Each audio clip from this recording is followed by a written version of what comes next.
Makadi muri yeZimbabwe. Ini ndinonzi Gloria Dzorwa. Ndine makore anoita 33 years. Ndakazvarwa gore ra1992 14 November. Amai vangu nababa vangu vakaseparesana ndiri mucheche. Baba vangu vakanditiza ndiri mucheche.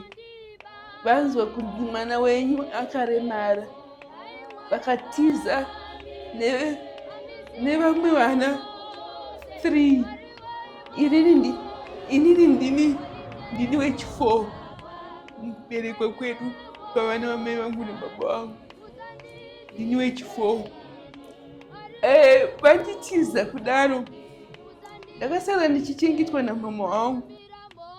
Mama wangu vachibva vazorwara ndobva vafa. Vafanira kutanga kuchengetwa nasekuru. Andodziya mama wangu nagogo mukadzi wasekuru vangu vachiivavo. Veukama vese pakafa sekuru, hapana kana mumwe weukama akada kunditora. Veukama vese vakabva vati musiye agare kumba kwasekuru vake ikoko. Hapana kana wane akamboda kunditora. Tikamboenda kumusha kwababa vangu muna June. Tikaenda kumusha kwababa vangu, tikasvika mukoma wangu inini mwana wamai vangu akafonirwa nemuzukuru wababa vangu kunzi tauya naGloria. Gloria asisina munhu wekuchengeta kutomushava. Saka uya kaumuone. Zvikanzi Gloria handimuzive. Handisati ndambomboona mwana iyeye. Asi wekumba kwedu ena handitombomuzivi. Handisvike ikoko. Ndobva tarara pabhodha ipapo. Ndobva tamuka ndobva tadzoka kuno kuZimbabwe. Vataenda kudomboshava. Vatagara kudomboshava. Ndobva ndakufamba nerodhi ndichitsvaga kuti ndingabatsirwe sei uye nani.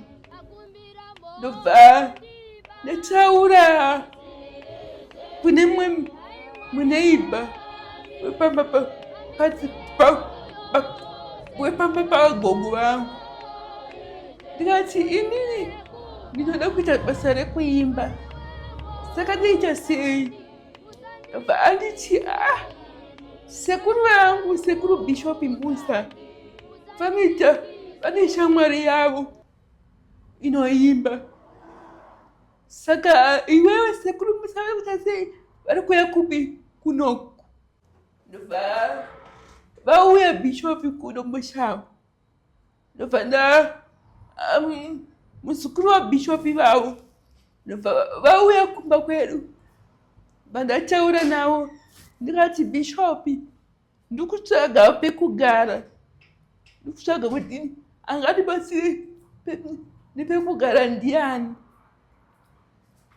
Ndobva Bishop vati mira tisesei titange tambotsvaga kwese kumahome nekusocial welfare. Ndobva ndavamirira ndichingotaura navo. Ndobva Bishop vazokomuniketana naUncle Saint. Uncle Saint pavakanga vari kuChina ndivo vakandiposta kusocial media kuti ndizokwanisa kubatsirwa Alechipo na Great Man. Ndipo pavakauya kuzondibatsira neucheya nefoni. Ndipo pavakauya vachindibatsira neucheya nefoni. ndipo pandakaona ana great men vachisvika through bishop naango saint, ndivo vanhu vakaita first kundibatsira paupenyu hwangu. Ango saint vachibva vazotsvaga mama Due, ndivo vakazondipa pekugara pandiri iko zvinezvi, pandiri nhasi ndiri kuno kunyuma rimba, ndiko kwandiri kugara iko zvinezvi. Veukama hapana kana wani anouya kuzondiona kana kundifonera, hapana. Saka ndiko kuno ndatove neimwe family yandakugarawo nayo yandakapiwa naMwari.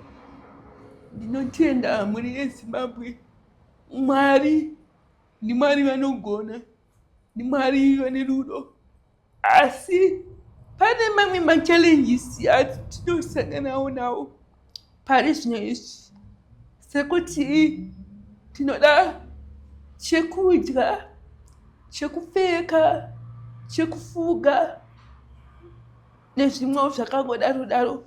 Kana paine vanokwanisa kutibatsira, tokumbirawo kuti mutibatsirewo. Tinotenda Mwari vakuitirei zvakanaka. Alright. Saka pari zvino panapa pamuri kugara nani Siglory? Pandiri kugara panapa ndiri kugara namama neHumba nagogo vatiri kugara navo, vari kundichengeta, kundibatsira, kundipa chikafu nekugeza. Ndo vanokutarirai handiti? Muri panapa munogara nani umwe zvakare? Pane vana futi vanochengetwa namama neHumba, ndizvoka? Varipo i4. Pana alright, tisataurako mazita, it's okay. Alright. Tisataure mazita evamwe vana. Alright. Yeah, but tine vana futi nherera dziri panapa handiti? Vanogarawo panapa vachitariswa, vachichengetwa. So kune vanoda kubatsira, ungadawo kuti kudii, uye kune vakakubatsira zvichimotivhetawo vanoda kuzokubetsera. Uri kuona change here palife yako kubva pawakabva kudomboshava patikauya tikakutora tikauya panapa? Uri kuona here shanduko muupenyu hwako? Yakanyanyisisa. Zvakanyanyisisa, zvakatonyanya kuwedzera. Zvekuti ndega ndinotombozvitsvinya kuti ndiri kurota kana kuti chii chiri kunyatsoitika. Handisi kunyatsozvinzwisisa, asi ndiri kuzvinzwisisa nekuti stage iyi yandanga ndiri, ndikakuratidzai mavideos ezvandanga ndiri pekutanga nestage yandave iko nezvi, zvatochinja by far. Alright. Sakura kuti kune vanonge vachikubatsira zviri kutochandurawo upenyu hwako iwe? Zviri kutoshandura upenyu hwangu. Sachishuwo chako Glory ndechekuita sei muupenyu hwako? Inini chishuwo changu changa chiri chishuwo chekuti ndiite zvekuimba. Zvekuimba izvi ndakazvitanga kudhara sekuru vangu vachiripo. Ndichiti sekuru ndibatsirewo, munditsvagire munhu anokwanisa kundibatsira kuita zvekuimba. Sekuru nenyaya yekuti situation yavo yakanga isisaita zvakanaka, vanga vakutotadzawo kutondibatsirawo kuti zviite zvakanaka. Alright, so toda kupedzisa nekuimba. kwamuri kutaura kuti munoimba. Chimbotiruirewo kasong 1 kamunonatsogona kuimba kuitira kuti muri veZimbabwe vanzwe. Kunze uko tine maproducer akawanda emusic. Vanogona kutonzwa muchiimba futi pa. All right. Rudo rutengwe namari, rudo nderwaMwari, rudo rutengwe namari, rudo nderwaMwari. Kana usina rudo munanyena, haunawo Mwari. Kana usina rudo munanyena, haunawo Mwari. Ndipeiwo rudo serwehanga Mwari, dzinowiriranawo. Ndipeiwo rudo serwehanga Mwari, dzinowiriranawo. Hanga dzinodanana, hanga dzinowiriranawa. Hanga dzinodanana, hanga dzinowiriranawa. Mwana wamai vangu chaiye akandiramba pachena. Mwana wamai vangu chaiye akandiramba pachena. Munorunyimire rudo vehama, munorunyimire rudo, munorunyimire rudo vehama, munorunyimire rudo. Rudo rutengwe namari, rudo nderwaMwari. Alright. Ndiani akanyora song? Ndimi makanyora song iyi? Wow. Shami wainzwa song? Unogona kupindirawo? Hanzi rudo harutengwi nemari, munorunyimire shamwari.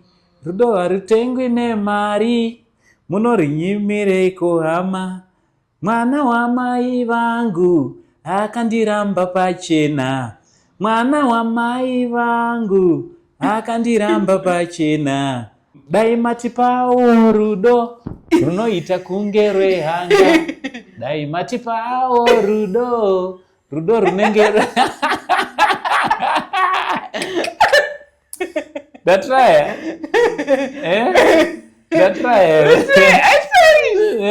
Datry. Datuzama chapinda pasaidi iwe. Toda kuti umbotrya vanhu vachikuona kana zvichiramba. Ndinonda try. Shami, ndinashamiso nhasi. Rega shamiso we pasaidi. Tione kuti Shami anogona here kupinda.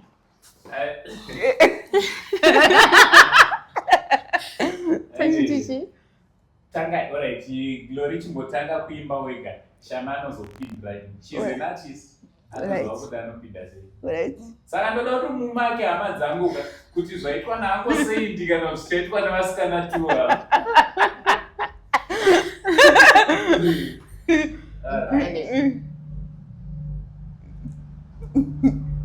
Yes, tanga here. Rudo rutengwe namari, rudo nderwaMwari. Rudo rutengwe namari, rudo nderwaMwari. Kana usina rudo munanyena, haunawo Mwari. Kana usina rudo munanyena, haunawo Mwari. Ndipeiwo rudo serwehanga Mwari, dzinowiriranawo. Ndipeiwo rudo serwehanga Mwari, dzinowiriranawo.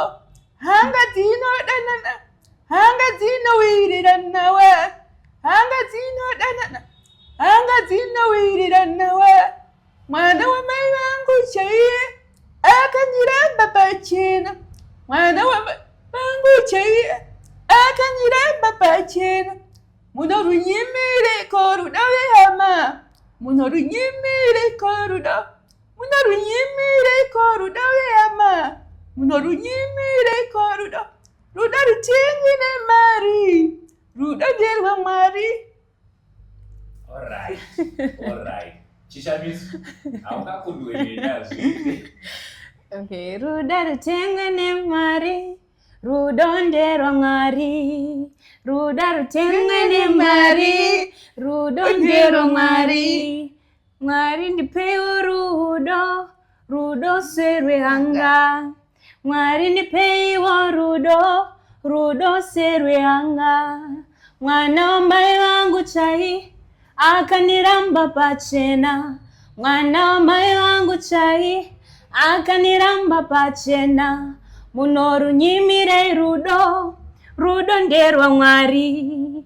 Munorunyimire rudo, rudo nderwa Mwari. Ndizo. Yeah. Yeah. Yeah. Saka soko ishabika ukataura zvakanaka na Glory toita kuti tire handiti sokubika mukataurirana zvakanaka na maproducer ndakutosendera maproducer vandofunga kuti vanogona kurekodha this song handiti thank you so much. Thank you so much. What are your last words, Glory? Kune vakakutarisa. Kune vakanditarisa ndinongoti tsigiraiwo zvatiri kuita, tsigirai basa redu ratiri kuda kuita, nekuti mimi ndimi vatsigiri vacho, ndimi vabatsiri vacho, ndimi vatumwa vacho vakatumwa naMwari kuti vagone kutibatsira. Thank you so much. Thank you nekumbotiudzawo dhaya. So today we were talking to Gloria Dzorwa, a 33-year-old young lady. Yes, we would like to pursue a dream as a musician. I think you have heard the lyrics from Gloria, where she is singing about love. That love is not for sale, love is for free because it comes from God. So why then do you have to be stingy when it comes to loving one another? So we would like to support, I would like to ask Zimbabweans to support Gloria. As you have heard speaking, she said a mom passed away a long time ago, and her dad ran away from her with other siblings. Why? The reason was because of her disability. When she grew up in Domboshava, being looked after by her uncle. Yes, her uncle. Then the uncle died as well, leaving to be looked after by his wife. Yes, so the auntie, currently she's not feeling well, so that's how she got to be in the hands of Mai Dube. Mai Dube, thank you very much for your support, and we believe that Gloria's life is going to change. Her life is going to preach the gospel of love, the gospel of disability is not inability. She's going to show the world that she can be a someone despite the fact of a special needs. So thank you very much, Zimbabweans. Let's keep on supporting Gloria. Let's keep on supporting Saint TV. Manaskana muri kumuona kuti Gloria atsvukira anotadza nekutsvukira zvake. Ndaitomudza ndaitoseka mazuva akapera ndichitoti Glory vakwasha vaikauya ndichachaja hangu ndega since zvakadhakwa ndinotochaja Glory ndinototambira ndodya zvakanaka. Handiti, we thank God. Wish you all the best. Handiti, muende mberi, Mwari kudenga akuropafadzei. Zita rangu ndinonzi Uncle Said. Panapa my diaries. For today's diary was Gloria's diary. For now, Chiti, much love and God bless you.